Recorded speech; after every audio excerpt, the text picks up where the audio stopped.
लखनऊ अग्निकांड ने 15 मासूम जिंदगियों को खत्म कर दिया, 15 परिवारों को तबाह कर दिया। कई सवाल हैं जिनका जवाब न सिर्फ पीड़ित परिवार तलाश रहा है, बल्कि हर वो शख्स जानना चाहता है जो अपने घरों से बाहर निकलता है। जिनके बच्चे कोचिंग सेंटर में जाते हैं तो कुछ सपने लेकर जाते हैं, लेकिन वहां से निकलती हैं उनकी अधजली लाशें और उखड़ती सांसें। दिल्ली के होटल में आग लगी, 20 जिंदगियां झुलसकर खत्म हो गई तो देश भर में ऑडिट हुए।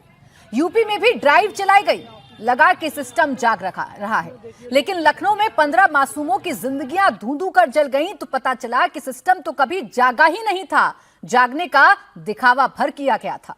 लखनऊ की जो बिल्डिंग लाक्षागृह बनी, उसका नक्शा पास हुआ था आवासीय, लेकिन बिल्डिंग थी कमर्शियल। न फायर एनओसी थी, न नक्शा पास था। एंट्री एग्जिट के लिए एक ही गेट था, छत पर जाने का रास्ता बंद था। अंदर आग पर काबू पाने की कोई व्यवस्था नहीं थी। हद तो ये थी कि मेन गेट थंब इंप्रेशन से खुलता था। बिल्डिंग में आग लगी तो बिजली गई और गेट ऐसा बंद हुआ कि उसने 15 जिंदगियों की बचने की उम्मीदें धुआं कर दी।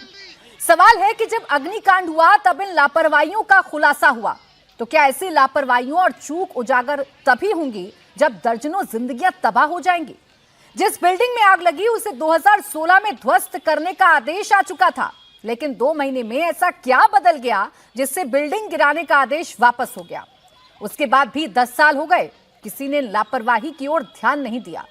अग्निकांड हुआ तो 4 अफसर सस्पेंड हो गए, 4 आरोपी गिरफ्तार हो गए, एसआईटी जांच में लग गई। सवाल यह है कि आखिर इस आग से बचाएगा कौन। सवाल यह कि देश भर में और कितनी इमारतें हैं जो कभी भी लाक्षागृह बन सकती हैं।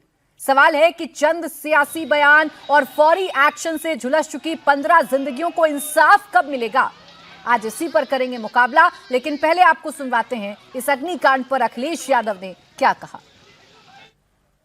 परिवार वाले ही दुख समझते हैं परिवार के लोगों का, जिनका परिवार नहीं वो दुख नहीं समझ सकते परिवारों का। और सबसे बड़ा दुख होता है अपनी नई पीढ़ी के जाने का, अपने परिवार के बच्चे का जाने का, अपने परिवार का बेटा जाने का, अपने परिवार की बेटी जाने का।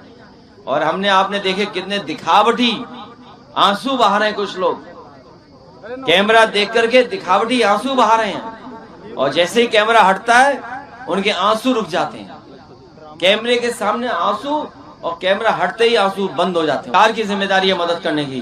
5 लाख पर्याप्त नहीं है जो मदद कर रही है सरकार।